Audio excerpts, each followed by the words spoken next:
Hello, everybody, and welcome to a new episode of the UFC show from LineTime Sports. Welcome to the show. Thank you for listening wherever you may be listening or watching SoundCloud, Spotify, Apple Music, YouTube.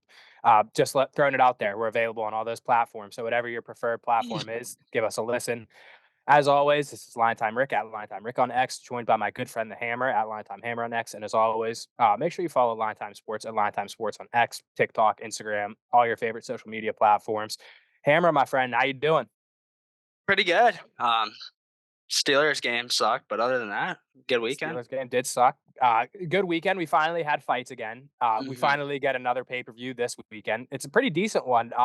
There's been a little bit of chaos, but honestly, the chaos is kind of calmed down going into this card this weekend. If you watched Embedded, I'm not sure if you have watched it at all, but it seemed that Strickland and Duplessis are kind of on better terms than maybe we previously thought, considering they, assaulted each other at the last pay per view. But I mean, Yeah, nonetheless, it's exciting.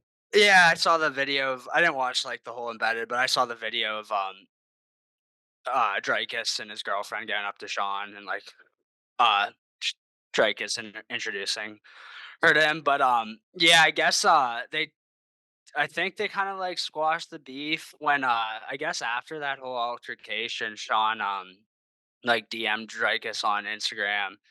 And Dricus, like, thought it was, like, a troll account at first because he's like, "Why the fuck is Sean DMing me?" But I guess he kinda just told him, he's like, "Hey, man, if there's, like, anything I say that, like, crosses the line, just let me know because, like, if you ever mention my childhood again, I'm gonna stab you." So it is, like, it's kinda weird, like, that's kinda, like, what like, squashed the beef, but I guess that's kinda what it was, so. Yeah, it's a completely sane and normal de-escalating tactic saying you're gonna stab the other guy. I mean, I get it. But regardless, I mean, just talking about Strickland and Duplessis, I say we get right into it. We talk about 297, and we'll start with the main event, which is Strickland and Duplessis. Obviously, it's the middleweight title fight. This is going to be Sean Strickland's first title defense. So we got the champion Sean Strickland coming in at minus 138. The number two ranked Dricus Duplessis at a plus 108. Strickland, who's 28-5 in his career, he's making his first title defense. Like I said, we got Dricus, he's on a 9 fight win streak and he's undefeated in the UFC. Obviously, it's a weird path for Dricus. Honestly, his last fight against Robert Whitaker, it's easily the best he's looked. We heard going into that Whitaker fight that he got surgery on his nose. He's been saying that he had one nostril he could breathe through. How that's why his cardio would look so bad. Because the fight that always comes back to me personally is the Brunson fight. That was the sloppiest fight, man. I mean, Dricus obviously he won that fight, but I mean, it looked like neither of those guys wanted to win that fight. It was back and forth, sloppy, sloppy, sloppy. It was not a good fight for either guy. Again, Dricus won. Uh, but whatever. I mean, again, he said that he fixed his problem with his nose, so now he has cardio. So we got the over and under set at 2.5 rounds, over minus 110, under at minus 120. And the point spread, we got Strickland at a minus 5.5 at plus 100, and Duplessis at a plus 5.5, minus 130 on DraftKings. So what are your thoughts on this one, Hammer? Um, well, first of all, that nose thing, I can attest to that being a big factor. I had like a similar thing where my nose was like smashed and my septum was in my left nostril, so I couldn't really breathe. And then I got a complete like nose job on it where I had a rhinoplasty and a septoplasty, and yeah, you can breathe a lot better, and it makes sense, man, because he would have gassing problems. Like you brought up the Brunson fight where it was pretty sloppy, and then even the Darren Till fight, man, like he was getting clipped by Darren Till in the first couple rounds, and then at like midway through the second round, Darren Till really started to gas. But yeah, I mean, he has a 9 fight win streak, which is pretty insane. But like you referred to before, like a lot of his wins have seemed very sloppy in the past, but he looked amazing against Whitaker. Yeah, I mean he's a very good fighter. I honestly like through his rise, I never thought he was gonna get a title shot. Like I thought he would lose one of those fights, especially to Robert Whitaker, man. But he just kind of has that dog in him. He's pretty solid everywhere. He wants to keep it on the feet, but he uses his wrestling. In a smart way, kind of at the end of rounds to try to win around that way. His stand ups, He has power for sure. His stand-up's kind of an awkward style of stand-up. He likes to do a lot of blitz strikes, so I'm interested to see how it goes with a guy like Sean who likes that like Philly shell kind of MMA style that he does. So it'll be interesting. I do like Sean in this matchup, which is not that crazy to say because I've faded Dricus a lot. I did thought there was literally no way he would beat Robert Whitaker. I didn't touch that fight because Whitaker was such a big um, favorite in that one. But I'm interested to see what happens. Like Sean Strickland, you don't see him get taken down very often. Like his last to the last time he was like really dominated wrestling was against Kamara Usman years ago. So it's interesting. His takedown defense has gotten a lot better. So I just kind of think we see this one on the feet most of the time. I think Dracus might try to go for some takedowns, but I don't think that's really the path for him. Like I think Strickland's a good enough defensive wrestler to kind of stop his takedowns, and I'm interested. I do like Strickland. I might bet him at -138. I think it's decent value, to be honest. I thought he was going to be closer, like a -170 favorite, but it's interesting. Like I don't know. What do you think? I will say I was listening to that presser they did yesterday, and I mean Strickland stood up and he was like, "Hey, Dricus, shake my hand to the death. We're gonna have a war." And as Strickland said, they were gonna be dick to dick and nipple to nipple. It's First just time I ever heard that one, but that's what he said. He said they're gonna stand up, and that's how they're gonna fight it out. I think that you're right. I think that a lot of it is gonna be on the feet, but I think if Dricus is smart, I think that he would try to implement a little bit of wrestling in there. I don't know if he has what it takes to beat Sean in a stand-up match. Obviously, Sean Strickland is one of the greatest cardio guys in the entire sport. He doesn't get tired. Like, I think that he could confidently go 10, 15 rounds just standing up and throwing punches with somebody. I mean, he yeah, he he does not take deep breaths ever. So I think that if Dricus wants to win this fight, he's going to have to implement something that knocks him off his game a little bit, get him on the ground, just get him thinking, just get him a little bit tired. Um, it's interesting. I think that if this fight does go to the distance, I think that Sean wins. I think that yeah, there's not really a way for Dricus to win by points here. But I think that he has some sneaky power. I think that he yeah, could catch Sean. But again, with that shell, that Philly shell, I don't know. It's we obviously saw with Israel Adesanya that it was hard for him to crack the code. But I mean, then we go back a couple of fights and we see Alex Pereira, and I mean, all he needed was one left hook, and it was lights out. But I mean, yeah, Alex Pereira and Dricus du Plessis are not the same guy.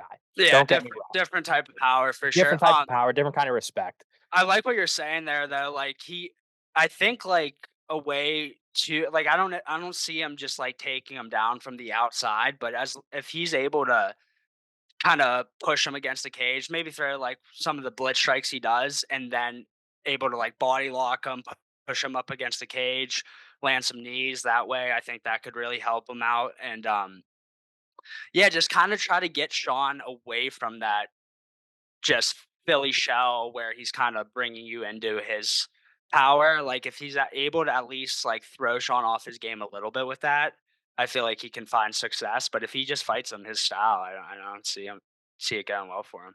Yeah, it's gonna be on Dricus to really make it his fight. If he lets Sean, like you're saying, if he lets Sean make it his fight style, Sean will win. Hmm. And back to Israel. Obviously, that was Strickland's last win when he won the belt. Israel's more of a kind of a counter striker. He doesn't mind fighting off his back foot. He doesn't No, mind not going at all. backwards. But then Dricus likes to come forward. I go back to the Whitaker fight, and I mean, I will be the first to say, Dricus was what, plus 275. Something like that. I just I didn't give Dricus a shadow of a doubt. That's the wrong phrase. I didn't think he could win at all. Like, Yeah, I me did either. not think that Dricus had a chance in that fight. He won pretty handedly. I mean, he Yeah, knocked out Robert Whitaker. and I before that, he was getting the better of him everywhere. To That's be what I honest, mean. Like, it was he pretty he just crazy. he looked like the better fighter, and I thought there was no chance. I thought Robert Whitaker would get that win, get another title fight against Israel, because I also didn't think that Strickland would beat Israel. So, I don't know. This is one of those fights where I could really see a route for either guy winning. I like Dricus a little bit, and I don't know. It's not because the odds. It's not like he has crazy good odds where I'm like, oh, I can't not bet this guy at this. He's only a plus 108. Yeah. And that's making me think because, like you said earlier, you thought that Strickland would be maybe closer to a minus 170. I did too. So it's kind of making me Yeah. think like, why isn't? I think that this is a winnable fight for both guys. Like we've been saying, it's all up on Dricus on how he responds. If he lets Sean walk him down, if he can't break the Philly shell, Sean's gonna win. Yeah. I don't think he's gonna knock out Dricus. I will say, I don't think that's gonna happen.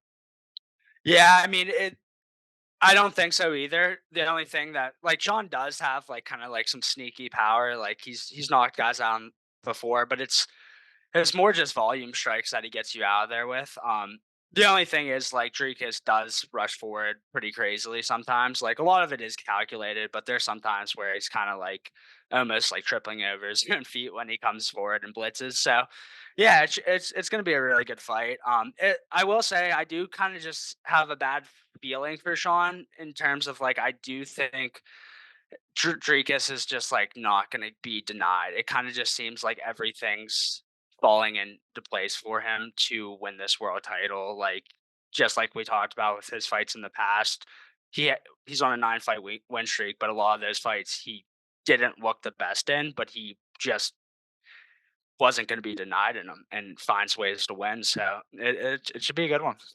Yeah, that's a good point. He's willed his way to victory a lot of times, and you're right. It just feels like there's something in the air. That's all. The only way I can describe why I like Dricus in this one. I could see just he wins and they set up him versus Izzy at 300. I mean, Yeah. that's honestly like in my head. And the thing with Sean is I love Sean. He's fun to watch. He's always going to be an entertaining fight. I just, I mean, this whole week, I mean, his whole career, he says like, I don't care about the belt. I just want to fight. I want to put on entertaining fights. I just love to fight. And him and Chris Curtis, who he's fighting on this card, we'll talk about him later. They do heavy, hard sparring in training camp the week of the fight. Yeah. That's usually not a good idea. And No. to each their own. But I mean, I don't know. I think that Dricus doesn't get a lot of the credit that he should get. One of the weird stats, this is just kind of random, but one of the weird things when I was doing my research that I saw, this is his fifth straight pay-per-view, Dricus. That's pretty impressive. I mean, it doesn't really say anything for like fighting ability or anything necessarily, but like that's pretty crazy. And he's another guy that he has a whole country Yeah. behind him. I mean, all of South Africa wants Dricus to win, right? Like, Yeah. And what other South African fighters do we see that reach the top of this line? I well, think I he's was just first. I was just gonna say like there is I the only South African fighters that have been in the UFC that I like can think of are obviously JP Bias who got cut, Cameron Simon, who's a decent fighter. I think he lost his last one. He's a 25er, and then I'm blanking on the last one. His name's like I think it's Don Mage or something like that. But yeah, like South Africa doesn't have a lot of UFC fighters. And Dricus, I mean, he's a star for him. He just kind of seems like it could be a star in the making there. Yeah, I agree. So he's got a lot of pride. He's got a lot of confidence. It seems going into this one. Definitely going to be a very fun fight. Great matchmaking. I didn't think that this would be the fight they would make, but I'm very happy it is. So we'll see. The over under, like I said, is set at 2.5. That's really interesting to me too. That also makes me think Dricus. Like I said, I think Sean's best way to victory is just outpacing him. Like you said, he's a volume striker. I think that the best way that Strickland can get to a victory is just outpacing him for 5 rounds and Yeah, and getting it to. putting Dracus on the back foot because like Sean, like it's that Philly shell style, and he counters off it, but he does it in a way where he's pushing the pace and walking you down, and he stays back in that Philly shell, and he's able to counter you when you kind of feel that pressure, and you just kind of want to punch to punch, even though there's Yeah. not much there. So yeah, it should be interesting. Yeah, so this is one of those few fights that I'll say, like, I'll put my stamp of approval. I can guarantee this is going to be an entertaining fight. I would 100% guarantee it. So that's pretty much all we got to say in that one. We'll get into this co-main event, which this one's pretty interesting to me too. We got the vacant women's bantamweight title. We got the number 2 ranked Raquel Pennington at a plus 142 facing off against the number 3 ranked Mayra Bueno Silva at a minus 184. This one's interesting. Obviously Raquel Pennington, she's been there, done that. She's 15-8 in her career. She's on a 5-fight win streak. We got Bueno Silva, she's coming off that no contest to Holly Holm, where she beat Holly Holm. I think she subbed her in like the second round, but she failed a drug test. It was Ritalin. She has ADD, ADHD, depression, and she was very open about talking about that, which is cool to see these fighters talking about their mental health problems. So no contest. It wasn't because she was like pumping steroids or anything. It was Ritalin. It was, it was whatever. We got the over under set at 4.5 rounds. Over's favored at a -130. We got the under at a +100. Point spread, we got Raquel at a +5.5, -120, -110, and Buena Silva -5.5 at a -120. What are your thoughts on this one, Hammer? This is definitely an interesting fight. Yeah, I don't have much on this one, to be honest. Raquel Pennington's pretty well rounded. She mostly stays on her feet. She does have, I think she has one sub in her last five, but I mean, Buena Silva's a submission fighter.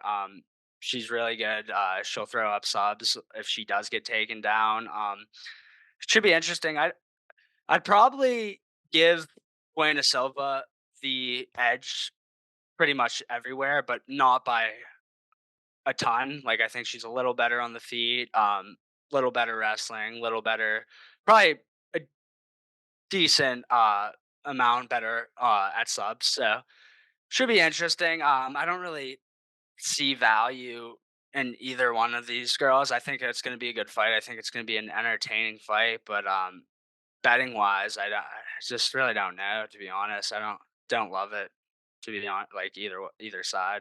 Yeah, this is another one where, like I said, I was watching that presser yesterday and got a little heated between those two. I was kind of surprised. We No, had I missed it, so I didn't. That Yeah, surprised. How that well, being Rocky shown. was, like, saying something, and then Mayra said something back, and Rocky out of nowhere, she's like, "Hey, speak English," because she's got Portuguese accent, she's a little thick, and she was not happy about that comment, Mayra Buena Silva. She seemed a little bit, PO'd about that one, which is fair enough. I mean, she tried Yeah. very hard to speak English, like a lot of these fighters do, and, yeah, Rocky came out, and she's like, "Hey, how about you say that in English?" And, yeah, it got a little tense, and then at the face-off after the presser, the Canadians, I will say, those Canadian fans, they were hyped up yesterday. It was very loud. Like Arnold Allen, he said, like, I don't even know what's happening in here. I can't hear anything. But when went to face off, Rocky and Buena Silva, all the fans are screaming, push her. And then Oh Dana stepped shit. up in front and he's like, yeah, let's not do that. It's gonna be interesting. This is heated. I think that I agree. I'd give Buena Silva a little bit of the edge just because she's a better better at finishing the fight. I Yeah. think that because one of the things is Raquel Pennington. This is her second title fight. Like I said, she's fought the who's who's. You look at her past fights. She's fought literally everybody, literally Yeah, she's every been past champion. been She's been around for a around long since time. what 2013. I think she's Yeah. graduated Ultimate Fighter in 2013. So, but the thing is, she has two finishes since 2015. Mhm. That's not great. She's on a 5-fight win streak, or I think, but it's like I don't know. I just think that Buena Silva is going to be able to come out there and outstrength her. I think she has better hands, and like you said, I think she's better at finishing by submission. So if Rocky wants to win, Rocky Raquel, I think she has to take it to the distance, and I think she just kind of has to out experience her. We'll see. I don't really see that happening. I think that this is a fair line to have. Uh, Buena Silva being the bigger favorite at a -184. Is there value on Raquel? Sure. Like I said, I mean, she's fought everybody. She's been there and she's done that. And her and her coworker Tisha Torres just had a child, so she's got that mom strength, that new mom strength. That's always a factor. So I don't know. I just I think that the smart money would be on Buena Silva. I don't think that it's worth taking her at a -184. Obviously, the over under set at 4.5, and the over is favorited, which kind of makes me think maybe Rickwell can do it because, like I said, I think that if Buena Silva wins, it's going to be by finish, either it be submission or knockout. I don't think that it's worth having a side on this fight. Yeah, I agree completely.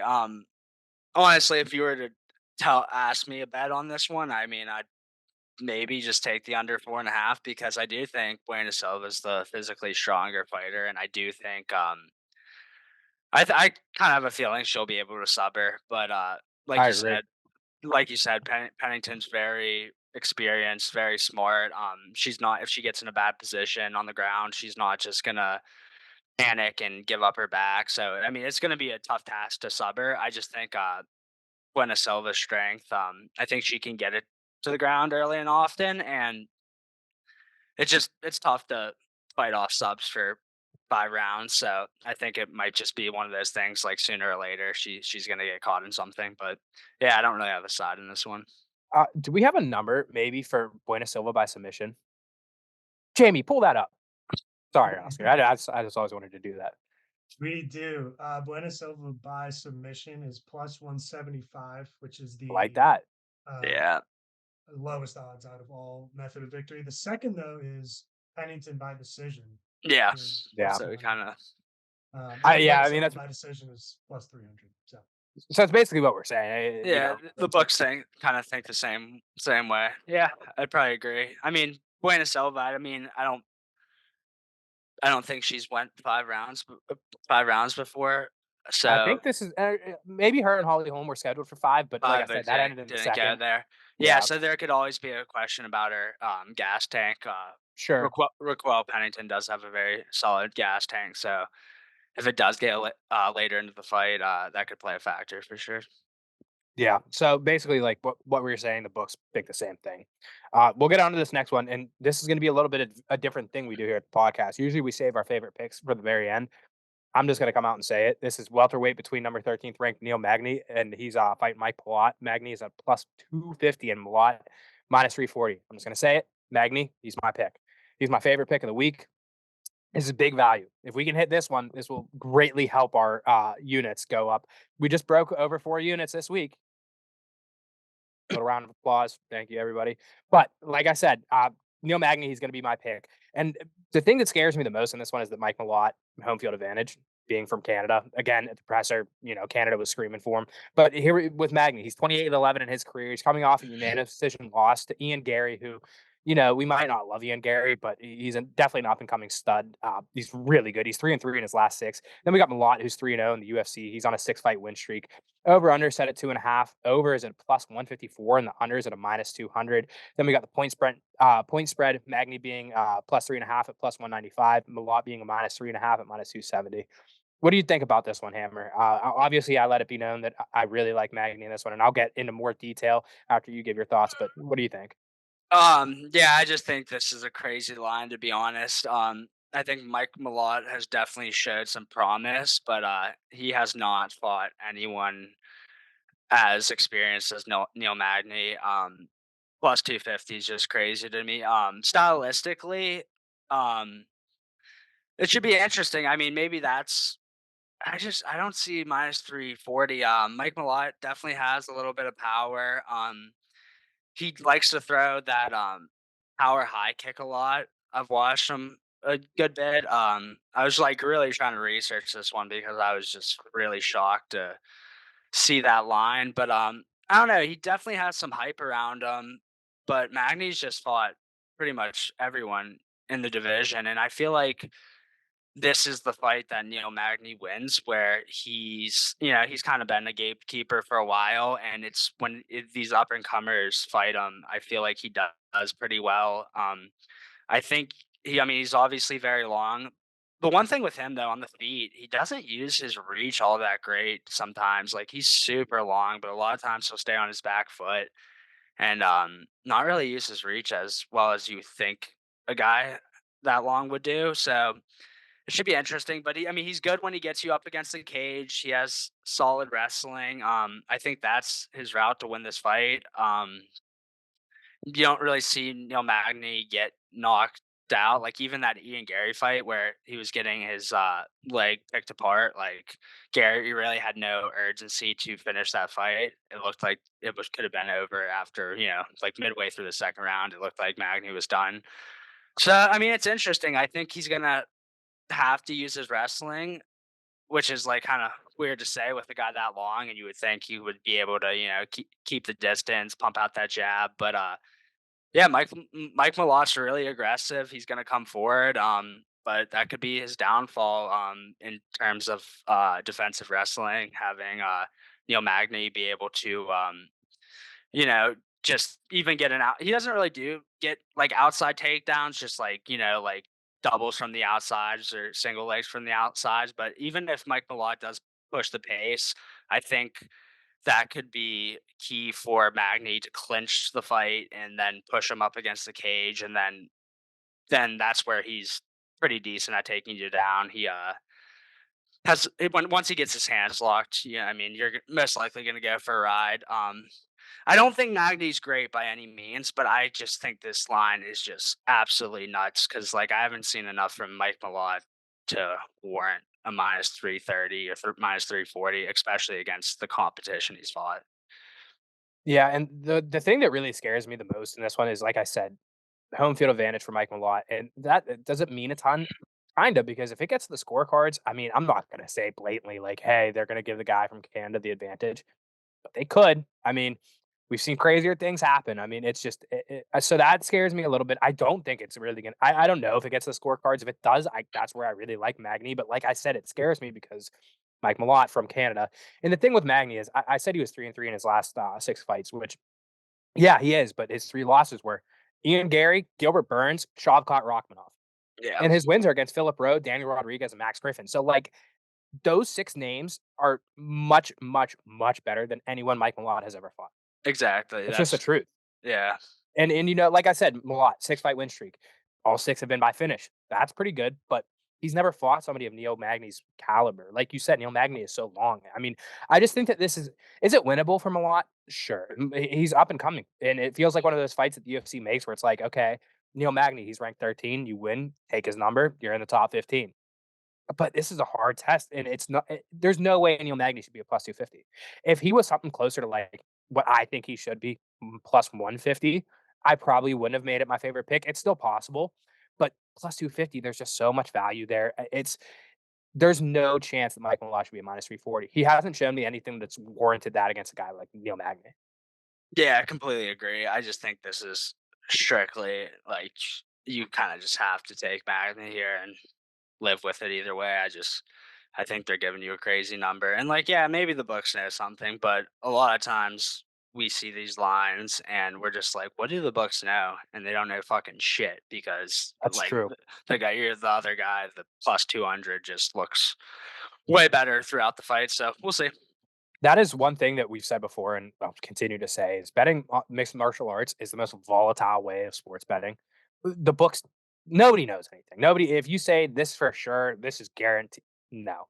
When it Yeah. comes to lines, nothing's guaranteed, nothing's for sure. It's the only thing where we see consistently people of plus, 500 winning as Yeah. underdogs. You just, that's fighting. Anything can happen. So, like I said, this one's going to be my favorite pick, plus 250. If it hits, it goes a long way for us. If it doesn't, swallow your pride. I mean, there's just the value is just way too good here to let it pass up. Yeah. Completely agree. This one is kind of interesting to me because you do have like the option, like if you think Magny's going to come out and look good and not get put out, the over is plus 154. So Yeah. like you're saying, if you're like, man, that kind of scares me off that like maybe if it goes to the decision, like there's a chance for getting shafted, or just like, you just kind of leave yourself some room. You kind of still have that option, even if you like Magny because he goes to decision so often. What's the Um, overs plus 154 at what, 2.5 rounds? yeah. Hmm. Yeah, interesting. I I mean, mean, I think you're losing a lot of value doing it, but you're giving yourself, I guess, a little bit of insurance, sort of in a way. I don't know. I just thought it was interesting for this fight specific. So, like we were saying in this one, if Neil Magny money line scares you a little bit at the plus 250, I think a smart play, we all think a smart play would be over 2.5 rounds, plus 154. You're still getting the plus money value. You're not committed. You're not shackled to taking Neil Magny. If you think it's going to be a competitive fight, which I definitely think it will be, and you're just afraid to commit yourself to Magny, do 2.5 because Magny makes his way to decision a lot.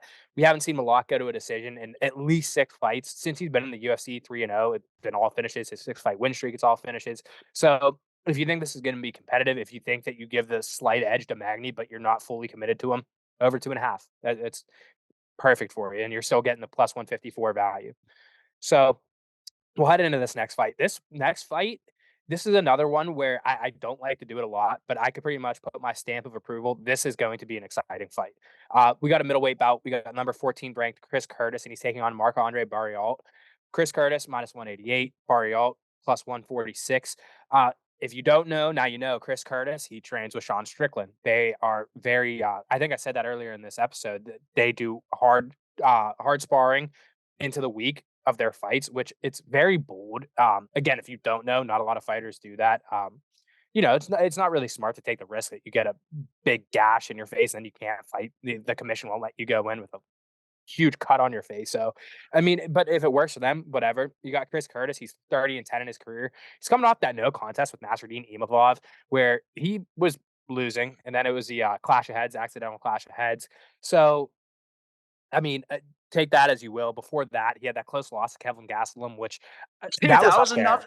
Oh, That was, another clash of heads in that one, dude. yeah, He got dropped in the second round, and that was like the big swing round. yep. And Gastelum jumped on him, and obviously, I mean, he did the right thing. Like the ref didn't see the clash of heads, and I mean, he landed some really good ground and pound. But I mean, yeah, he's kind of got fucked with this the clash of heads recently. But And the clash of heads is kind of like to his fight style because he's yeah, another guy that fights pressing you forward, man. He's going to be in your face. And, if you're a heavy, aggressive striker, you're going to leave your head out there. If you're fighting another heavy, aggressive striker, you guys are going to meet in the middle. Sometimes it's bound to happen. It's unfortunate when it does happen, especially like in the case of the Nasruddin Imavov fight where the fight has to stop because somebody gets so messed up by it. But I mean, again, it goes to prove that Chris Curtis, he stands and bangs. He's going to meet you in the middle. He's going to stand there and he's going to fight with you. And then you got Marc-Andre Barriault, who's 16-6 in his career, and he's coming off of a unanimous decision win against Eric Anders. 5-7 in his, or 5-2 in his last 7. Over under set at 2.5. Over -166. Under +130. A little surprising to me. Curtis is a -3.5 on the point spread at a -110. Barriault +3.5 at a -120. What do you think here, Hammer? I'll just throw it out before getting into my thoughts. I kind of like Marc-Andre Barriault.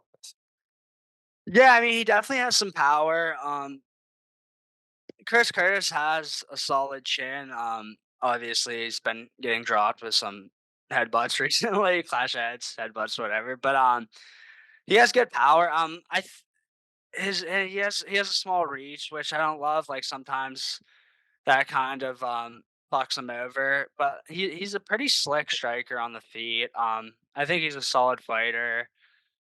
Mostly stand and bang type of fighter. Like doesn't have horrible takedown defense, but nothing great either. He wants to stay in the pocket and trade. So I don't love anything in this, to be honest. Like I could really see it either way. I could see Baralt. Baralt's not a bad wrestler either. But he has some KO wins as well. So I don't know. I think um Curtis is definitely like the more polished fighter on the feet, but Baralt's power kind of scares me. So there's really nothing I love in this fight. I could really see it either way. I could kind of see Chris Curtis getting dropped early and that affecting him, or I could see his chin holding up and kind of just picking Baralt apart. So nothing really here for me. Yeah, I really and this is another fight. You got another Canadian, Marc-Andre Barriault. If you couldn't tell by that name, he's Canadian. Um, it's just it gets to the scorecards. Something makes me think that I'm going to side with these Canadian fellas. I will say we should have talked about this. We should have maybe considered, even though I'm on Neil Magny, we should have considered an all Canadian parlay. I think that adds up to like crazy odds. I mean, we got a couple of them throughout this. Um, Okay, so like we'll probably get you the odds here in a couple of minutes. It's going to be something good. I really like Chris Curtis. I really like watching Chris Curtis. Like I said, he reminds me a lot of his training partner Sean Strickland, whereas they just love to fight. I don't love Chris Curtis at -188. Obviously the value is going to favor Marc-Andre Barriault at the +146. I don't know. I think that if Marc-Andre Barriault wants a better route to winning, he will implement that wrestling. It's the same thing with Dricus and Sean. They could stand and bang all they want, but if you want to beat these guys that are very comfortable on their feet, standing and having a war, it's good to take the fight to the ground a little bit. I'll go back to that Nasruddin Imavov fight before it was a no contest with a clash of heads. Chris Curtis was getting taken down.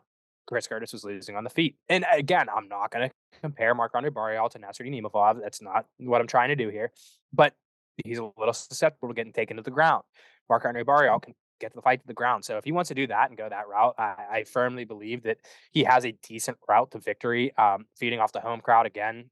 I like the value here, +146. Yeah, definitely don't hate it. Wouldn't hate anyone for taking him at those odds. All right, I All have right, the odds for the Canadian parlay. we got it. First of all, I did not realize how many there were. There's A 8 lot, fighting. Yeah, a none lot. of them fighting each other. And actually, I think they did every that on purpose. yeah, I think it makes a lot of sense. Yeah, they don't want to start. I'm just fucking with you. Yeah, never mind, never mind. Barriault is the only non-favorite. Every single other Canadian the favorite. The 8-leg parlay for all the Canadians is plus 28.97. So kind of like for an 8-leg parlay. I don't want It's to not sound the overwhelming. greatest. It's 28-1 odds, but it's like, dude, you Yeah, gotta it's 8 fights going right. yeah, that's 8 gotta be fights with an underdog in there going right. exactly. So maybe it isn't the smartest money. Maybe I retract my statement. It's fun though. Well, of course. If you Well, guys that's want the to have a thing. little Not fun. only you have to get 8 things right to get 28-1, and you have to go against LineTime Rick. That is a bad call. Exactly, Yeah. exactly. So I lied. Don't take that. If you're on the Canadian parlay, stop listening. I'm kidding. Keep listening and then show your friends. But anyways, it's just fun to think It'll hit about. now. Don't worry. It'll hit now somehow. Yeah, somehow, some way. I just like you said, I didn't realize there was 8 Canadians on this card. I knew that there was a lot going up and down. Honestly, on this main card, I think there's no there's 3 on the main card. Yeah, there's 3 on the. So I mean, they're scattered throughout. Honestly, one thing that I noticed again going through this fight card is there's not a ton of fights. There's a decent amount, but for a pay per view, it's not a ton. I think there's 12. I think 7 prelims, 5 main card. So it's a little bit smaller of a card. But again, I've already put my stamp of approval on this fight's going to be a banger for 2 fights. So maybe I'm wrong, but I really do. I believe that every Chris Curtis and Sean Strickland fight are good fights because they love to fight. I agree. Yeah, I don't have much more to say on this one. Do you want to get in the next one? Yeah, we'll get into this next one. Again, I'm not going to put my stamp of approval on this one, but I love this fight. It's a featherweight bout between the number 4 ranked Arnold Allen and the number 9 ranked Movsar Evloev. Arnold Allen plus 142, Evloev minus 184. We got Big Arnie. He's 19-2 in his career, and he's coming off of that unanimous decision 5-round loss to Max Holloway. Max Holloway, man, such a beast. It's so hard to beat that guy, especially in a 5-rounder. Before that, though, he had a 12-fight win streak. He had wins over Calvin Kattar, Dan Hooker, Sadiq Youssef. Those are all big names, good wins. And then we got Evloev, who's 17-0, undefeated, 7-0 in the UFC. He's coming off a unanimous decision win against Diego Lopez. All 7 of his wins in the UFC are by decision. Point spread, we've got Arnie Allen plus 3.5 minus 145, Evloev minus 3.5 at plus 110. It's an interesting fight. The line's pretty good on this, honestly. When I'm thinking, like, in my head, I like to think of a lot of these lines, like, where would I place this guy and this guy? This is about where I would have it. It's about right to have Evloev being the favorite by that much. It's pretty wild to see Arnold Allen with that. I know he was an underdog against Max, but like I said, he was on a 12-fight win streak before he ran into Max. He's really good. He's really good everywhere. What do you think on this one, Hammer? Yeah, it's a good stylistic fight. I mean, Arnold Allen's a stand-up fighter. He has just really clean boxing. Doesn't have like crazy power or anything, but he has really good boxing. Mizar, his striking isn't the best, but has really good wrestling and very good subs. And he's really smart. Like he knows that he's kind of like a dog on a bone. When he, sees that leg, he's gonna keep going for it till he gets his takedowns. And I've kind of spoken on it before. Like a lot of the UK fighters don't have very good takedown defense, but Arnold Allen does actually. He has very solid takedown defense. Has a little bit of submission ability himself. I just don't see if Evloev gets him down. It's gonna be a tough night for him. I just think Evloev has just way better wrestling and obviously has a plethora of submissions he could find in this fight. It's kind of just that striker versus grappler matchup, man. Like I think Arnold Allen's a lot better on the feet, but I think Evloev is a lot better on the ground. No really surprise there, but I don't know. In these fights, like I just kind of the wrestlers that are this good, I kind of just try to stay away. Like there definitely is some value on Allen, maybe, but I don't know. I just think Evil is gonna get it to the ground early and often. I gotta say, that's exactly how I feel.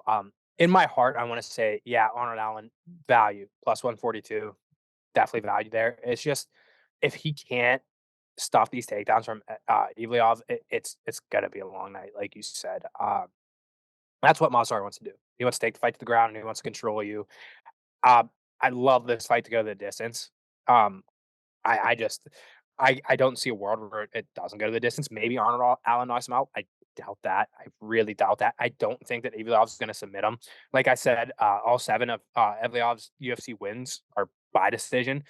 Um, I don't know. I like Arnold Allen. He's my brother's favorite fighter. Just gonna throw that out there. My brother absolutely loves Arnold Allen, so he'll be siding. He'll tell you, how are you giving him plus 142? But I don't know. I think that it's always hard to dethrone a guy at 17-0. They're Yeah. 17-0 for a reason. I mean, basically, if you just want to look at it at the bare minimum, he's won 17 straight fights. Yeah. There's a reason. So it's going to be a hard fight for Arnold Allen. Could he win this fight? Sure. He 100% could. He obviously has a striking advantage. Is he going to be able to keep it on the feet and strike? Here's the thing. Every round starts on the feet, right? He's got 3 chances. As soon as it gets to the ground, though, if Arnold Allen, if his takedown defense doesn't hold up, that's where he loses.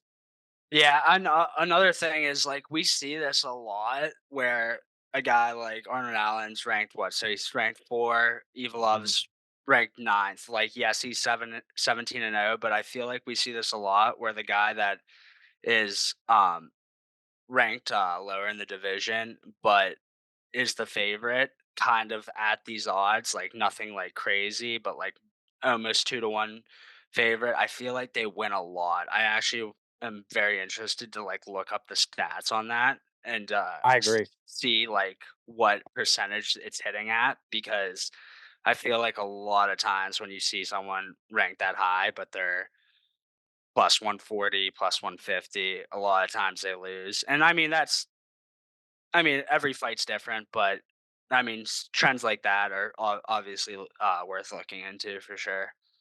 Yeah, that's one where, like I said earlier, the books, they don't know, they're not guaranteed on anything when it comes to fighting. But you're right. I feel like every time we see these guys that are higher ranked, they're in the top 5 and they're fighting a guy that's working his way into the top 5, which is exactly what this is. And the guy that's in the top 5 is a dog, that guy loses. Yeah, I just feel like it's hitting at a pretty high rate. I'm probably gonna look that up after this, but Yeah, and honestly, this is one of those weird situations where I do think Evliov, he's my pick. I think he's gonna win. I would never bet him straight at a minus 184. That's not what we do around here. But is he? Am I confident enough to throw him in a parlay? I don't think so. Oscar, do you have the numbers on what this is to go the distance? Because if I were to pick something, that's 100% where I'm going with this one. Like I said, I don't really see a world where it doesn't get to the distance. That's what I like in this fight the most. I don't know what the odds. I don't think we're gonna get a ton of juice on it. No, well, it's minus 300 to go the distance. We're getting no juice on it, so don't put it in a parlay. yeah, I was thinking like minus 220, but damn, yeah. I thought it was gonna be like, yeah, 220. Yeah, don't put minus 300 in your parlay. I do think it's gonna go to the decision. I'm pretty confident, but not at minus 300 confident. It's just not worth it. Yeah, I Just agree. not worth it at that point. If you want to go that route, just bet Evloev because if it goes to the distance, he's gonna win a decision. I guess That's that kind pretty of much. does make sense, right? Because I didn't put the over under in here. That makes a lot of sense. Yeah, the over under is 2.5, and the over is minus 345. So Yeah, just bet that straight. That should hit. yeah. Just put 345. lay 3.5 kills. I'm joking. Yeah, I'm joking. Yeah, Don't, yeah. I was gonna tell don't, that was a joke. don't do that. Yeah, I mean, there's really nothing more to say about this one. I think it's gonna be I think it's gonna be a mildly entertaining fight. We'll see if Arnold Allen's able to stuff a couple takedowns early, and I think if he does that, he can definitely have success. But like we said, man, Evil just Hard. has that hard nosed wrestling where he's just gonna keep coming. He knows what he's good at, and he's gonna go for it the whole fight. Yeah, I liked your little dog to a bone. You're right. I mean, it's very similar, like to Khabib, man. Like even if his takedown entries like aren't the best, once he gets that leg, he's gonna take you down, and he's just really good at like kind of like tying up your legs. Uh, with his legs, to even get you Yeah. down. It's just Very similar styles. Yep. One last thing I'll say on this fight, respect to Arnold Allen for taking it because it very obviously it's fighting back in the rankings for him. Again, 4-9, and it's a bad stylistic matchup for him. So I love seeing these fighters take these kind of fights where on paper it doesn't really add up for it. So if he does win, more power to him. Just not the greatest matchup for him. So that's going to do it for the main card. We'll get into these prelims. Very familiar name topping off these prelims. We got a bantamweight bout against Brad Katona. He's fighting Garrett Armfield. Katona -188, Armfield +146 on the money line. Brad Katona, he's 13-2 in his career. He's a two-time Ultimate Fighter champion. If you watch the most recent season, he won. And I will say that last fight between him and Cody Gibson, so good, such a good fight. Unanimous decision win over Cody Gibson, obviously, in that fight. Then we got Armfield, who's 9-3 in his career. It's his third UFC fight. He's 1-1. He's coming off a round 1 knockout win over Toshiomi Kazama. Over under set at 2.5 rounds, over to -195, under at a +150. Point spread, we got Katona to -3.5, +100. Armfield +3.5 at -130. Like I said, I think we've talked about Katona. I know we've talked about Katona at least once. I'm not sure if we really dove into the Ultimate Fighter that much, like as it was going on live. But if you watch the Ultimate Fighter, Brad Katona. You know him from not only this past season, but he won. I forget what season it was, but he's a two-time champion. And in the first time he was on Ultimate Fighter, he had a submission win over Bryce Mitchell. So that's something in and of itself. What do you think on this one, Hammer? Another kind of striker versus grappler matchup. Katona's not horrible on the feet, but I mean he's not the most exciting fighter either. He's fine with getting the fight to the ground and winning a decision that way, and he's pretty good at controlling you once he gets to the ground. Armfield has some power, but I don't know. I think this is one where Katona kind of gets the takedowns pretty early and kind of tries to keep the fight there. Don't really love anything in this one. Katona kind of has like serial killer vibes about him, just like super weird dude. But I don't know, like he's super nice, but like almost too nice. Where you're like, does this That's guy? a good way to put it. Does this guy fucking kill people in his basement? But I mean, he's Fair. he's an all right fighter. I mean, I think he still fights out of SBG. I believe so. I know he was at SBG for a while. I think he still fights out of there. He doesn't do much for me though. Like he's solid. Obviously, being a two-time tough champion, like he has skills. But I mean, he got cut the first time he won tough. I think it kind of seemed like almost like a premature cuttage. Like I think he lost two. I don't know. I think he was like 1-2, maybe 1-3, and then he got cut. So you would have thought he was going to get a couple more fight, or like at least one more before they cut him. But they gave him another opportunity, obviously, in the latest season of the Ultimate Fighter, and I mean, he did good, man. A lot of those fights weren't the most exciting, but he did what he had to do. Like you said, the Cody Gibson fight was a lot more exciting than the previous ones he had on the show. But yeah, I think he probably wins this fight, but I don't really love it. I think he's gonna be looking for takedowns, and I think he's pretty decent at controlling the fight once he gets the takedown. But that's pretty much all I have on it. Yeah, you're right. So Katona, I think he had one win, and then he lost 2 in a row to Marab, which And crazy, then and Hunter Azur. Hunter Azur, who Yeah, I think he not did he not? What was that decision or did they're he both not? decisions. Okay, yeah. Which I mean, and then he went to Brave, and you're right. It did feel like a premature cuttage. Sometimes that happens, but again, he gets another opportunity. I do think he wins this fight. I wouldn't be against putting this one in a parlay. I don't necessarily think I would advise to put it in a parlay. Um, I think Katona should win this fight. Could he lose it? Sure. Like you said, it's grappler versus striker for the most part. But I'm like in that last fight with Cody Gibson, it was. I mean, his stand up didn't look bad at all. So it's an interesting one. Again, I'm not going to advise anybody to be taking, -188 straight. I don't hate putting in a parlay, but That's about it for that one. We'll get into this next one that's super entertaining. I will not put my stamp of approval on this one. It's going to be a banger, but it's going to be really good. It should be a stand-up match for the most part. We got a featherweight bout between Charles Air Jourdain, and he's fighting Sean Woodson. Jourdain's coming in at -186, Woodson at a +144. Jourdain's 15-6-1 in his career, 2-2 in his last 4. It's on a 2-fight win streak, though. He had a round 1 guillotine win over Ricardo Ramos, and then Woodson 10-1-1 in his career. He's coming off that unanimous decision win over Dennis Bazooka, which was short notice, if I remember correctly. And the fight before that was a split draw to Luis Saldana, so pretty rare to see. Over under set at 2.5, over favorite at a -160, under to +124. Point spread, we got Jourdain -3.5 at a -115, and Woodson at a +3.5 at a -115. So split there. Got another one of the Canadian guys, Charles Jourdain.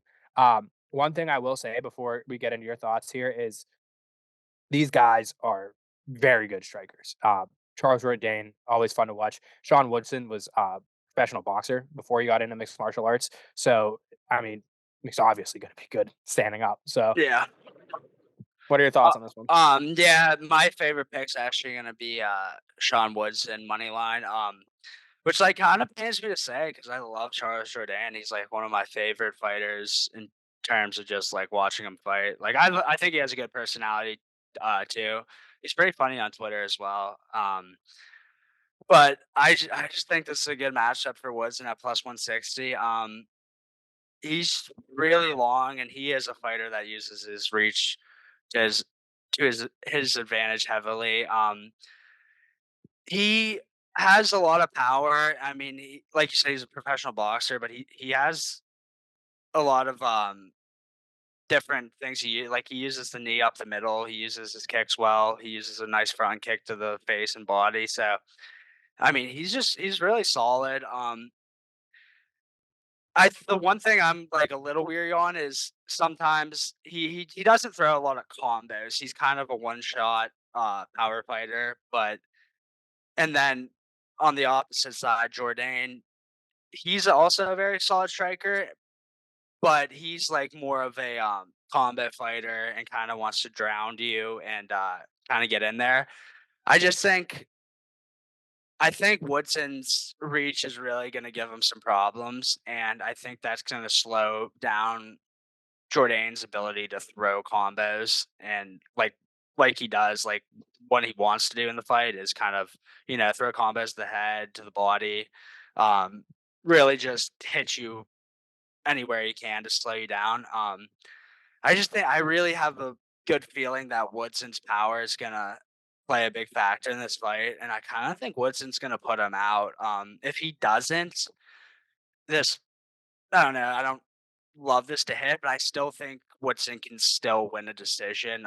Especially being, I think he can drop him, and maybe even if Jourdain's doing well in the first round, I think Woodson can find a shot and drop him and steal around that way. And I just think he has a lot of power, and I think he has a lot of tools to win this fight, especially with his reach. So yeah, I'm gonna take Woodson at It's weird. Another thing that almost scared me off was the line movement. I thought was a little weird in this fight. I think Woodson opened as like +140 something around there, and Yeah, in my notes, I have him +144, and I think you said he's up to 160. plus the 160 on FanDuel, plus 170 on DraftKings. Those are the two books I use. So I mean, whatever one you like, I like both those lines. I just like line movement in MMA. I don't. It's interesting. Like I was a little scared about my Josh Emmett pick when there was very similar line movement where it was like maybe like plus 150 to opened up, and then he closed close to plus 200, like plus 180, plus 190. So it's the line movement's not enough to scare me off, so I'm gonna ride it. I have a gut feeling that Woodson's gonna get this done. I think this is gonna be a super entertaining fight. So I want to jump in. Just I forgot to say this for when Rick was giving his favorite pick, but since we actually have the benefit of recording this a little bit later, closer to the fight card, um, the best odds I see for Magny are actually 3-1 plus 300, and then I'll give Nuts. you best odds for plus 170. So for the sake of the graphic, if you heard Yeah. something different in the notes, which we made earlier. We're taking the current lines as we record. So there you go. Fair. Yeah, I mean, I like Magny even more at 3-1. I mean, Yeah, I love same. the plus 250. Yeah, what's If you this? like him at plus 250, boy, do I have a line for you. Is All right. that is that on DraftKings, Oscar? DraftKings, yeah, Nice, he's yeah. 3-1. He's actually I think I saw he's plus 310 on is it Sugar Hill, which I don't know who has that. That's I not don't have that's that. not that's not that's not a book, bro. Come on. Yeah, I don't know. I have no idea. It might just be I'm Oscar just making that fucking up. with you. I literally I've never heard of that one. But yeah, I mean, we're gonna give you the two main books with FanDuel and DraftKings, and I think I've said this before. DraftKings is a lot looser with their lines than FanDuel. Sure. FanDuel's lines are a lot sharper. I mean, what Magny's plus 250, 260 on FanDuel? I don't know, but Yeah, plus 260 right now on FanDuel. plus three. You getting plus 300 on uh DraftKings. So I advise, especially with MMA, betting on DraftKings. Even though I mostly use FanDuel, like you always got to line shop and look for those discrepancies. That's how you make money in the long run. But yeah, I Yeah. like Sean Woodson. You got any thoughts on it? I was gonna say, was it the Charles Jourdain fight against who was it? Andre Ewell? Yeah, it was him versus Andre Ewell, and when he had that Sparta kick to his chest at the end, it was one of my favorite, most enjoyable fights in recent memory. And then he came out, I think, 2 or 3 fights later, and he fought Kron Gracie. That's one of my least favorite fights in recent memory. So it's just like it's wild for Charles Jourdain. I was gonna say I always like watching him, but that Kron Gracie fight was a disgrace, and that's not Charles Jourdain's fault. That was Kron Gracie's fault. That guy is ridiculous. But Dude, I think they gave us. I could be wrong, and like maybe Jourdain was just like a slight favorite, but I'm pretty sure he was an underdog, and I think he was too. I was think just you're like, right. what the fuck are the books doing here? Because I was like, Con Gracie is not good, and like No. the main thing about it is like, yeah, he has the last name Gracie, and he has pretty solid submissions, but his wrestling's so terrible, and like he had no way of getting the fight to the ground. He was literally like laying on his back and just trying I'm for into my guard. yeah, It was Charles Jourdain. embarrassing. He was trying to pull guard. He was literally laying on his back. I've like really never seen anything like it. I don't know if he got cut after that, but I would have cut him after that It should have been. if I was Dana White. Like if he didn't, then the reason is because his last name's Gracie. But Yep. yeah. So like I like Charles Jourdain. Stylistically, I just think this is a good matchup for Woodson to get it done at plus 160 or I plus agree. plus 170 actually. I think that Woodson has one of the weirder builds. Yeah, I would say he he is doesn't have so long. he doesn't have a torso. No, and he has the longest legs and like Yeah. half a torso and the longest arms. But I mean, that's a good build if you're going to be a stand-up fighter. Like you said, that it really helps his knee up the middle. That's one of his most maybe not slept on tools, but like I said, he was a professional boxer, so it's weird that one of his go-to strikes is that knee right up the middle, and it lands a lot. So Yeah. that's something that Jourdain's going to have to be weary of. Jourdain's obviously going to prefer if the fight stays on the feet, so I'm sure that we'll see it be thrown at some point or another throughout this fight. I like your pick though. We are both going against 2 Canadian blokes, so they're getting down, bro. They got.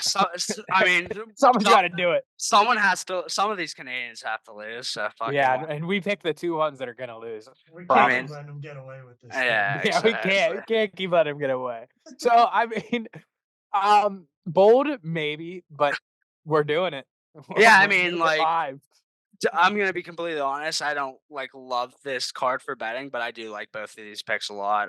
Last week I was not as confident in my pick at least, but this one like I did some research and I really do like Woodson here. I think this one's gonna hit. Yeah, the one thing about this this card in general is the lines are a lot closer and like Yeah. easier. Like last week we saw like huge favorites all over the place that were obviously gonna win, and they did. We'll get into that recap. We'll get into this next fight. This is a bit of a weird one. We got a bantamweight. This is a rematch before I say anything. We got a bantamweight between Sergey Sadi minus 194, and he's fighting Roman DeFaris at a plus 150.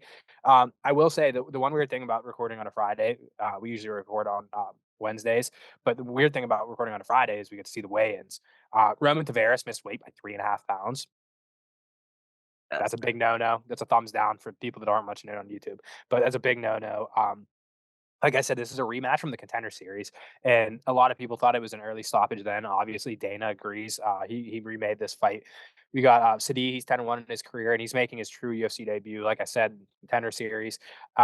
He's coming off of that knockout win against Roman Tavares, and then he's on a 6-fight win streak. And then we got Tavares.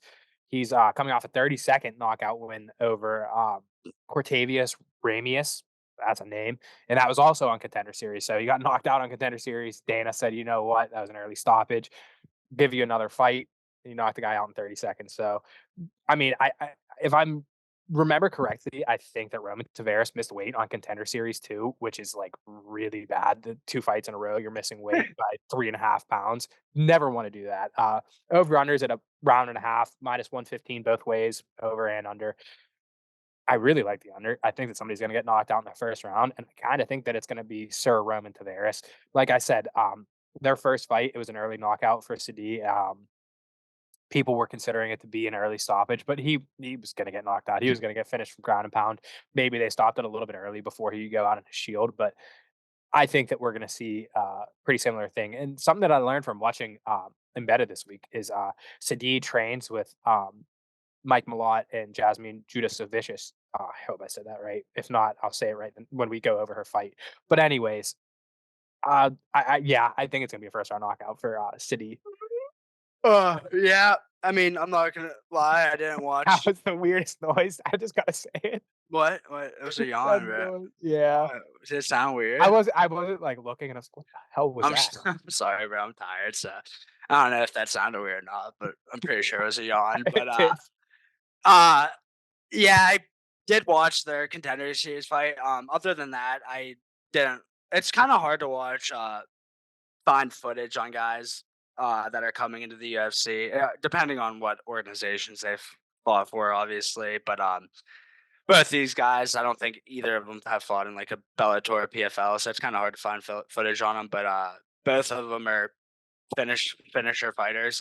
They're gonna kind of live by the sword, die by the sword.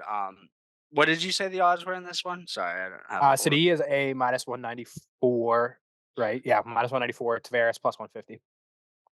Yeah, interesting. Don't really have much for this one, to be honest. I think it's just gonna be a good fight.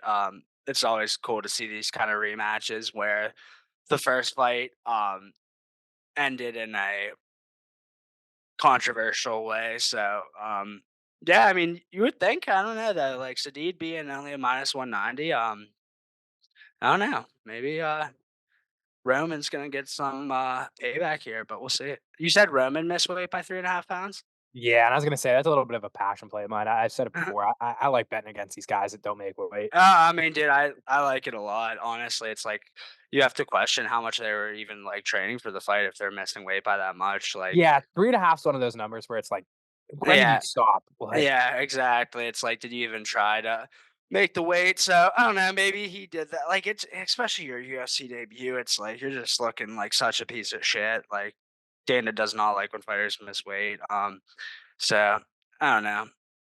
but Maybe. maybe it gives Tavares a little bit of an edge because if he misses by 3.5 in his debut and gets knocked out in the first round, he's cut and he's not Yeah, getting yeah. another opportunity. Like I guarantee that. Like, so maybe he goes, you know what? I missed by 3.5. If I go out there and I don't perform, there's no chance I'm getting a second opportunity. So Well, I was just gonna say he could have been so depleted and knew if he did make the weight, it could affect his performance that way, where he just goes out there so depleted already. Sometimes when you have that hard of weight cuts, it makes you gas easier too. So maybe it was just strategic. He's like, "Fuck it, I'll give this guy 30% of my purse and try to get a try to get a win still." I mean, he won't get cut obviously if he gets a win. Like, but yeah, I mean, missing by 3.5 pounds, and then but I don't know. I feel like with this Contender Series guys, I think they get 3 fights, um, a 3 fight contract, like regardless. But I'm not really sure. Dana definitely is on this guy's definitely on Dana's shit list though for missing by 3.5 pounds in his first fight.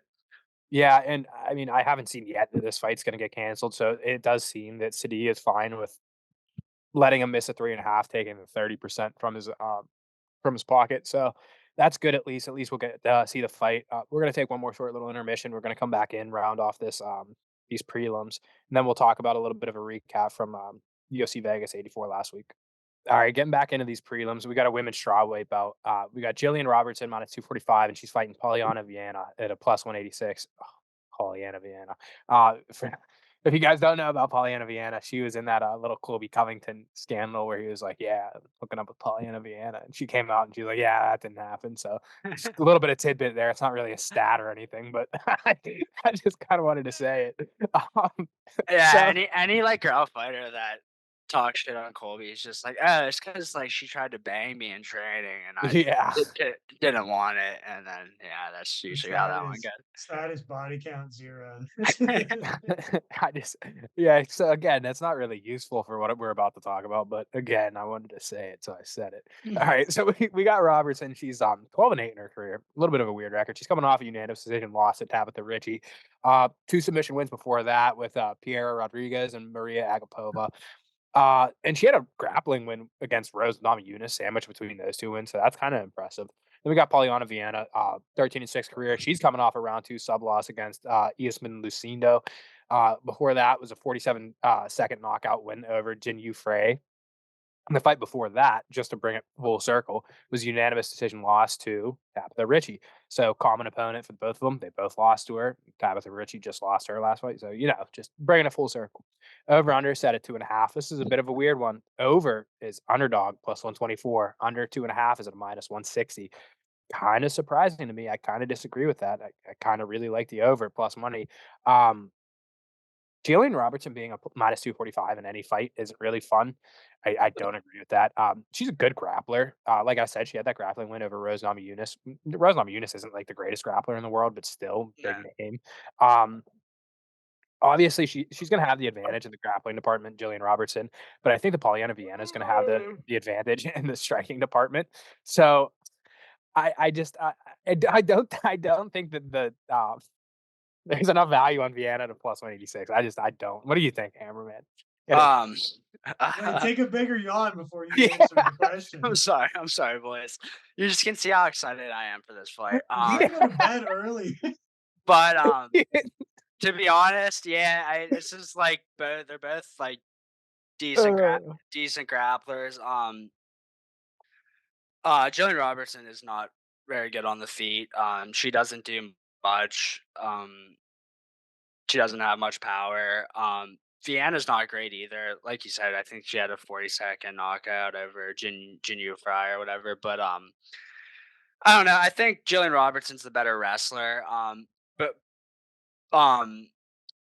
Jillian Robertson though, like with her grappling, she's like a back take specialist. Like she's gonna take you down and she's gonna work to take her back, try to get that rear naked choke. She's pretty good at controlling you once she gets on the ground.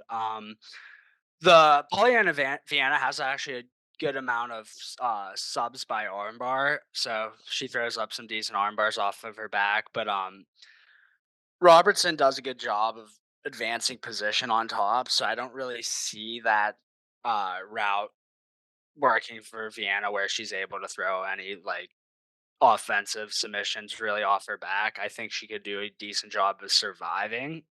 Because she's pretty solid on the ground, but Jillian Robertson does do a very good job of advancing position, trying to take her back. Like I said, she's a back specialist. She's going to try to get a rear naked choke, but I mean, she is like really solid on the ground. Her just stand up has just been so bad throughout her UFC career, so that's her big detriment when you look at like try to bet her. Like she can look very good on the ground, but if someone can stuff her takedowns, she'll be in for a long night. And I think Vienna could stuff her takedowns a little bit, but I don't know. Vienna's wrestling is not all that great either. So I think Jillian Roberts. I think this is a fair line, to be honest. I think, and that's saying something because like you said, I don't think Jillian Robertson really ever should be that big of a favorite. But stylistically, I think her wrestling, she is like a lot more solid in the wrestling department and grappling department. I think she is like she does a way better job of advancing position. And I think Vienna kind of her subs are more just, once she gets taken down, she's pretty good at throwing stuff up. But when you have a good grappler on top of you that's able to advance position, it doesn't really give you many opportunities to throw up submissions off your back. So yeah, I think Jillian Robertson wins this fight most likely. If it stays on the feet, Vienna obviously has a pretty good shot, but I just don't think it will. I think Jillian Robertson knows what she does well, and she's just going to keep going for the takedown. I think she's going to get it. Yeah, not much more else to talk about in this fight. I agree. I think Jillian Robertson is going to be the pick. I'm not going to say go ahead and throw her in a parlay. I don't think that would be very smart. I do think she's going to win. I just not at a minus 245. That's just not worth it. She's just not good enough to have a 245 next to her name, be a minus 245 favorite. Polyana Viana's not that good either. But like you were saying, if this fight somehow stays on the feet, if Jillian can't get it to the ground, she's probably going to lose, and she might even get knocked out. Usually, I would say, I guarantee this one's going to go the distance. The books don't seem to think that way. Maybe that's a good thing. Maybe, smile, shake their hands, take the plus money, take the distance. Yeah, I mean, I think it's because they think like they kind of realize that Vienna, even though she has submission wins, she really isn't the best when she's getting taken down against a good grappler. And that's the thing with Robertson, man. Like I think that I've bet on some of her fights. I forget the last one I bet on. I think she was a decent size favorite, but I thought the girl she was fighting was going to be good enough that, like, I knew she was going to get taken down a bunch, but I think I took over and she did get out of a lot of submissions, but it was just like a matter of time thing where Jillian Robertson just kind of flows from submission to submission and will eventually catch you. And I'm pretty sure I lost that fight with like 30 seconds left, and she was able to get like a Kimura or armbar or something. So I kind of see that's like I see that is the reason probably for it to be favored to go under. But I'm with you, man. I still kind of like the over, especially if Vienna can stuff some takedowns early and keep it on the feet. I think Robertson does have like a decent chin. Her striking's not very good, but I don't really see Vienna knocking her out. Um, but yeah, if she can stuff a couple takedowns early, I think she has a good shot to hit over 2.5 rounds at plus money.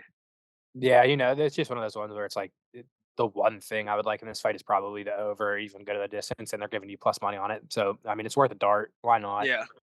All right, we'll get into this next one. We got a welterweight fight against Johan Lainez at a minus 148, and he's fighting Sam Patterson at a plus 116. Lainez 9-2 in his career. He's 1-2 in his last three, those being his only UFC fights. He's coming off to a round one submission loss to Mike Mallott. There he is. And we got Patterson, who's 10-2-1 in his career, and he lost his UFC debut in his last fight. It was a round one TKO against Yanel Ashmov. Then before that, he had a contender series win over it was a round two sub over Vinicius Sensi. Over under set at a round and a half. Over favorite or over is the underdog at a plus 120. Under is minus 150. I mean, this is another one of those fights that it's like just stay away from it. It's not a good fight. It's not a very entertaining fight. But the books seem to think that it's not going to make it through a round and a half. So, my advice: don't bet anything on this one. Yeah, I think this is kind of two guys that could get cut.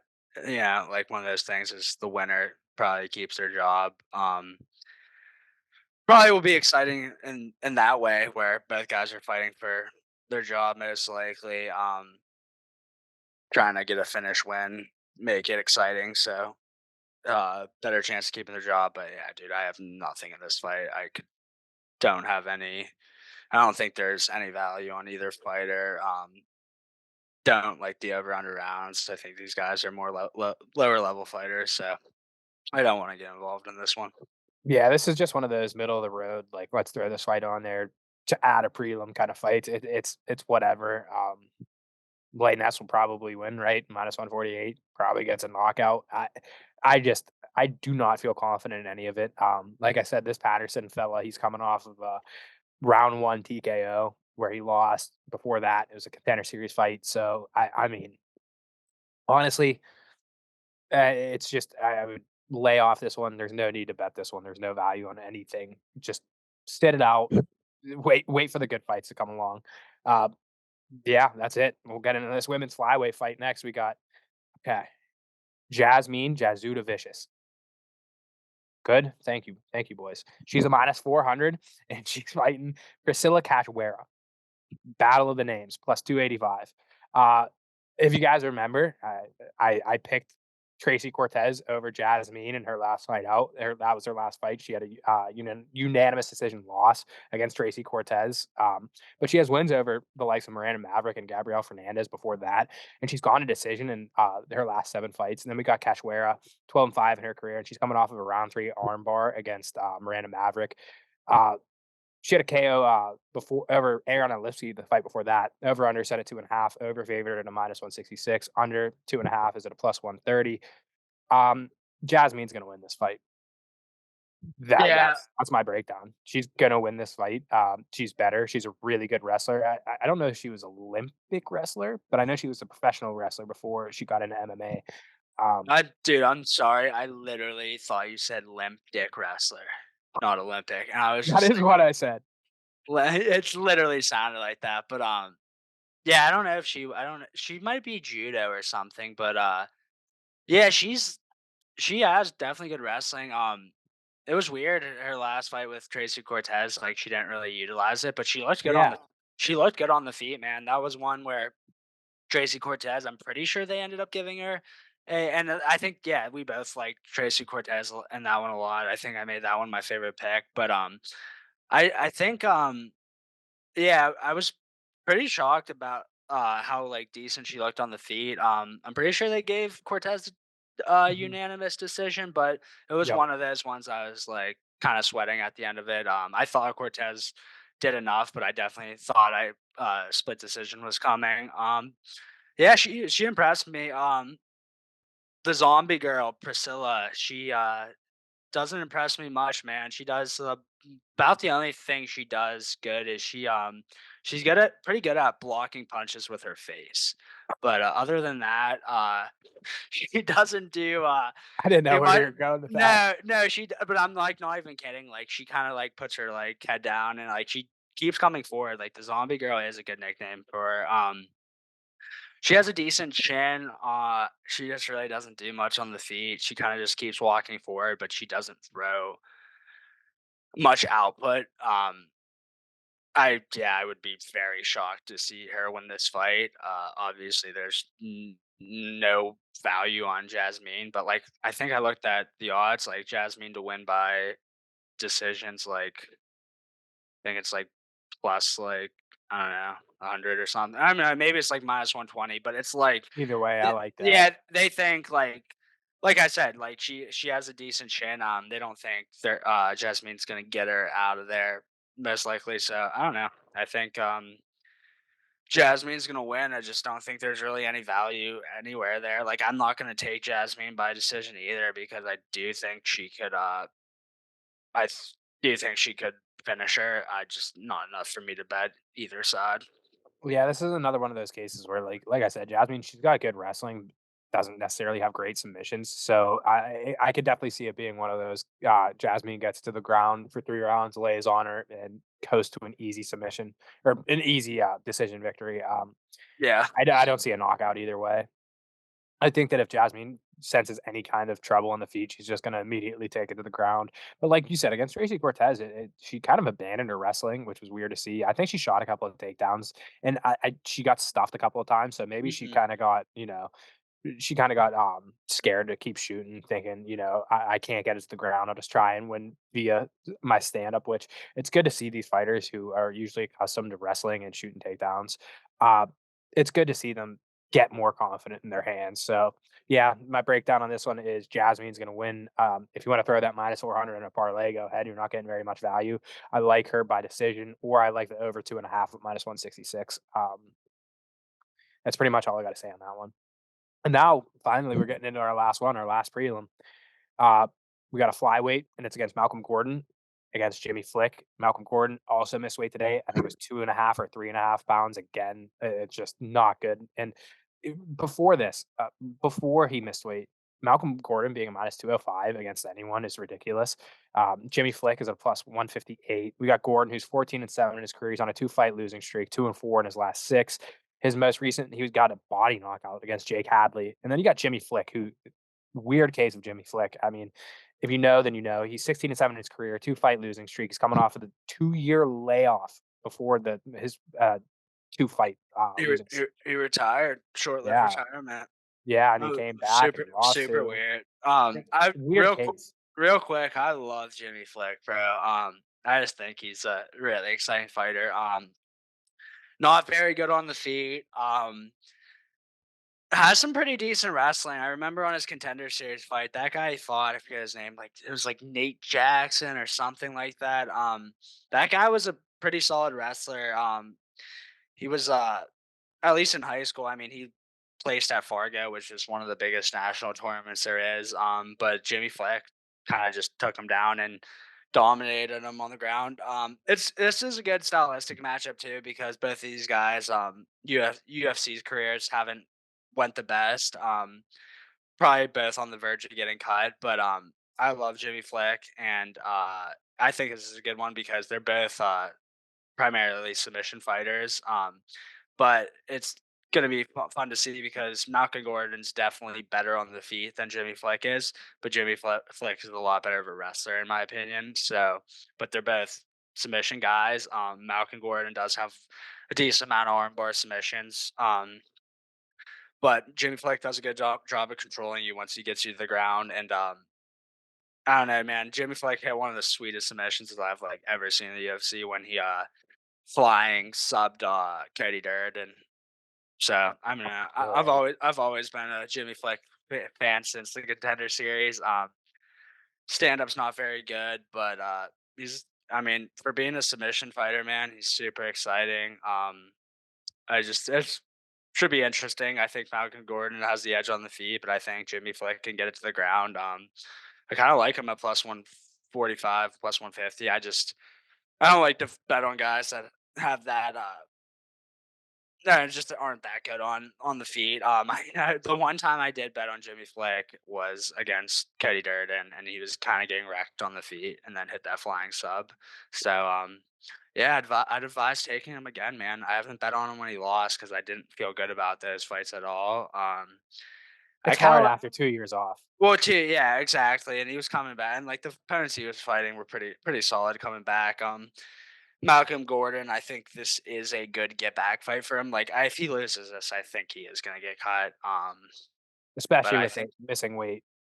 Yeah. Oh, Malcolm Gordon missed weight. Oh, I was saying if honestly, the loser probably gets cut, but in Jimmy Flick's case, I don't know, like just taking that 2-year retirement and then he's lost his last 2. And did he get finished in both of them? I believe so. I think he got finished in both. He just really didn't look great coming back. So I don't know. Maybe if he does lose, I think Jimmy Flick, this one is, I think he's super motivated for this one. I think he has a good chance of getting it done at a plus 148, plus 150 around there. So yeah, I like Jim Flick in this one. I agree. And the books seem to think, the over under set at around and a half. Overs at minus 105, unders at minus 125. So, I mean, the over is the underdog here. The under is favored. But like the fact that they're putting it at 1.5, they think that they really don't think that this fight's going to make it to the distance. I agree. It's probably going to be a submission win, like you said, for whoever does win.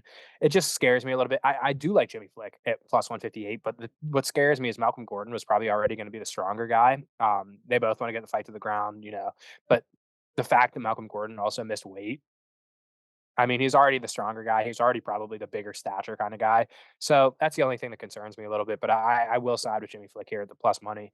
Like he did. I agree to the fact that like Gordon definitely looks like the stronger guy, but dude, Jimmy Flick has like some sneaky strength with He his does. wrestling. Yeah, he's definitely strong. He doesn't look strong at all, but his wrestling is just like solid, and he in those grappling stages, I think that's where he can do well. I just like on the feet, I think he's gonna get beat up if he isn't able to get it to the ground, or if like Gordon does get it to the ground, which he easily could. I think Flick honestly has a decent chance of hitting something off his back. I think he is the better submission artist here by good margin, but on the flip side, I think Malcolm Gordon's a lot a lot more polished on the feet, which isn't saying that much because Jimmy Flick really isn't a striker at all. But should be interesting. I think it's gonna be a fun one.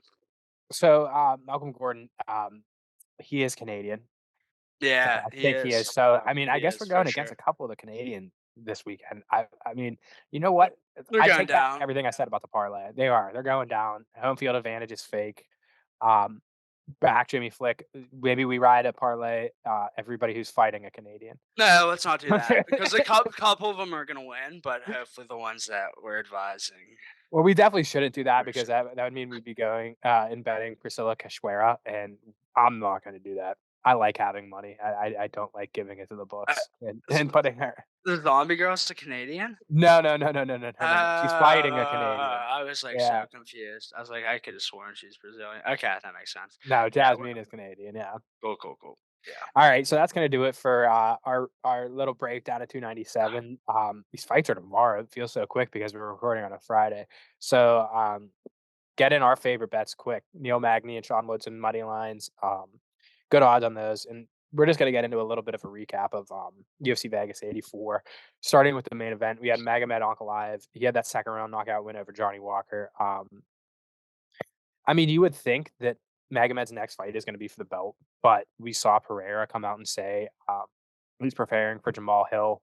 That's the fight that he wants. So, depending on how that fight ends, you would think that Magomed fights Jamal Hill or Pereira, whoever wins. But I don't know. It's weird with Pereira.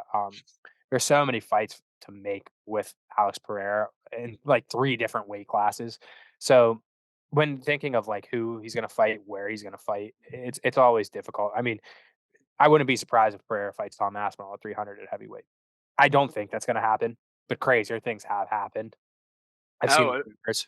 it'd be pretty, dude. That'd be so insane That'd be because nuts. like coming from being the middleweight champion to light heavyweight champion to getting a fucking heavyweight title shot. But I mean, Never happened. he's a huge guy. Like I can't believe he was making 185. So fuck it, man. Maybe it does happen. So maybe it does. It's definitely a possibility. That's why it's weird. I would assume Magomed Ankalaev is going to sit on the shelf until he does get a title fight. Maybe they'll make an interim with him and Jamal Hill, and it'll be a second interim title fight. We'll see. We'll see how that all plays out. We had the main event that got canceled. Manel Cape and Mateus Nicolau. Cape missed weight by 3.5 pounds. I think that's his second time missing weight. Again, Shout out, okay. yeah, dude, he Fucking likes to get a bunch of fans for throwing out slurs and then lose them by missing weight by 3.5 pounds. It's a dude. story of Manel Cape. Yeah, I mean, like he really was like starting to gain traction, man. Just like through like obviously him talking shit on Twitter and saying some, controversial shit, but like just his performances like were real. Like I was just saying, like he had a lot of hype coming in, being like a risen champion, and then his last few performances just really started to put it together more, and then just kind of fucks himself, Yeah. shoots himself in the foot by missing weight in that fight, but.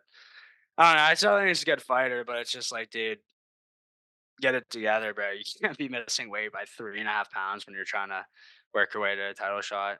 Yeah, when you're calling out the big dogs and you're trying to make Yeah. your way towards the title, you can't be missing it. You can't be missing by 3.5. I mean, Yeah, it's just so bad. that's Plus, really bad. from the perspective of entertainment, this was not the card that needed a main event or a main card fight. Canceled, Yeah, out exactly. of all of them. It was Yeah. already lacking some star-studded fighters, some top of the line guys, and then we go ahead and we just miss out on the co-main, which was probably my most exciting fight of the night. It was upsetting. It was very upsetting, but it is what it is.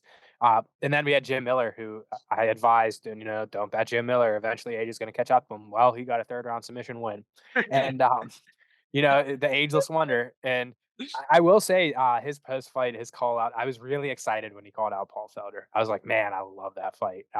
Getting Paul Felder in at 300, him versus Jim Miller, that's a fun fight. Paul Felder entertained it too. He said Yeah, it would happen.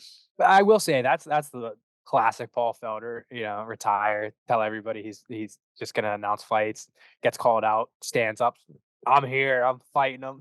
Gets all hyped up, says he's gonna fight, doesn't fight. But that might not be a Paul Felder thing. Paul Felder is as professional as it gets. I will say it's nothing against Paul Felder, but we saw Jim Miller. He got booked. Well, if you didn't see, Jim Miller got booked against Bobby Green at UFC 300. That's a good fight for the both of them. They're both. I mean, Jim Miller is 40. Bobby Green's like 38. Two older guys, been there, done that. It's gonna be a fun fight. Bobby Green's coming off the loss, so it's good matchmaking. We needed to get Jim Miller on 300. Um, he's been on 100 and 200. If he won, he was 100% going to get on at 300. He did win, and now he's on 300. So good for him. Next fight we got my pick of the night, Mario Batista. He showed up. He defeated Ricky Simón via unanimous decision. Pretty much what we said on our breakdown happened. Ricky Simón has always been susceptible to guys with heavy volume striking. It's just kind of who Ricky Simón is. He's good at getting the fight to the ground, but when he can't get the fight to the ground, he has a hard time combating against these guys that are going to be in your face and striking with you. So it's exactly what Mario Batista did. He had the game plan down. He had it set. We had on that, I think it was like a plus 160 or something like that. Helped out our units a little bit. So that was pretty cool to see. Bruno Ferreira, the knockout against Phil Hawes, where I actually thought Phil Hawes might have died. One of those knockouts. No, sorry, that's not funny. Just like the way you said it was. But yeah, dude, he got fucking. It was bad. Yeah, he dropped bad. It's one of those ones where like the initial knockout is like, okay, I mean, he's out, and then like the follow up like really stiffed him up, and I was like, ooh, I don't know, that one was too necessary. That was tough to see. He was pretty emotional after that one too. And it's I think he knows that was probably his last fight in the UFC for at least a little while. Maybe he can work his way back, but I feel like that's the end of the road for him, most likely in the UFC. And again, that's what we said about Phil Hawes is good wrestler. It's just he doesn't use it at all. Doesn't use it, and he doesn't have a good shin. So when he doesn't get the fight to the ground, we probably know what's going to happen. He's probably going to get knocked out. And I mean, he got knocked out, and it's pretty scary. And we got Nicholas Mota. He knocked out the newcomer Tom Nolan. That was a pretty big underdog win. So pissed. I mean, dude, we both liked. I'm so pissed I didn't make that. Oh well, like just in my breakdown, I said how Tom Nolan, like, he has a lot of hype out of striking, but he really doesn't. He really drops his hands. Like he has quick hands and stuff, but he drops his hands a lot. And I was like, but Mota has power. I was really close to making him my pick, but pussied out. But he looked good, man. Just when these guys come into the UFC, man, with like obviously it was what, like 6-0, not a lot of fights, not a lot of experience against high level guys. Like a lot of times they're overhyped, so you really have to look at that. Like there's a lot of value in these guys that have been in the UFC, and even if they don't have the best record, like they've experienced UFC competition multiple times. As the guy, what's his name, Tom Nolan. Tom Nolan. Tom Nolan's 6-0, all finishes, but hasn't fought anyone to that caliber yet. So that was basically our breakdown. We were saying, Tom Nolan, he's impressive. He's minus 300 favorites, so they think he's going to win. But Nicholas Mota, I mean, he's no slouch. It's not like they're handpicking a guy to rise Tom Nolan's stock up. It's like Nicholas Mota, he's good. He's a good fighter. Yeah. He proved it for sure. Then this fight just made me angry. It was Waldo Cortez Acosta against Andre Arlovsky. He won. That one was really good. Yeah, it was an amazing fight. I mean, for a guy, Waldo Cortez Acosta was like a minus 600, and it was so embarrassing seeing him taunt a living legend like Andre Arlovsky. It's like, yeah, buddy, you're winning, but like when you're minus like 600 in the heavyweight division against a guy that's literally 40 plus years old, knock him out. If you're going to be taunting, do something impressive. He just coasted his way to a decision victory. Yeah, he's 40. Exactly. That's insane. It was embarrassing. He's fighting and all, and you can't put him out, and you're like taunting him. I thought that was so lame. He was like dancing on him, and it's like, show some respect. This guy used to be the scariest man in the sport. He was a heavyweight champion, and you're just totally disrespecting him. And you're not even going to like disrespect him and knock him out. You're going to disrespect him and just play it safe and kind of point your way to a victory. I had a tweet about it. If you're gonna do that, if you're gonna do all that, bro, you have to finish the fight. Like I guess you know what, if that's your thing, if you want to taunt and like dance and stuff, like it's fine, but you got to back it up, right? Like, exactly. You know what I mean? You can't just be pointing a 44-year-old who's been knocked out in like a bunch of his past fights. It's like, go and leave an impression on the judges, the fans, on everybody that isn't, hey, this guy likes to dance on veterans and not knock them out. That's the taste that was left in my mouth. It's not good. It's not impressive. It reminded me a lot of Jailton Almeida, how in his last fight, he just laid on Derek Lewis for 5 rounds to get the win. It's like, dude, you get all this hype around you. You're such a big favorite, and you just, in the most boring fashion possible, get to your route to a victory. It's like you're this close to like becoming a bigger name and getting higher up in these rankings. Do something about it. Take Yeah. advantage of the opportunity, and he definitely didn't. And his post fight interview made me annoyed. It was just one of those situations where I was very not happy with Waldo Cortez's performance. Yeah. Boring fight. And I know I'm not alone on that. I mean, all of the Twitterverse was very upset about that. He won, but his stock went down after that one. Exactly, and that's unfortunately a trend that we're seeing a little bit nowadays.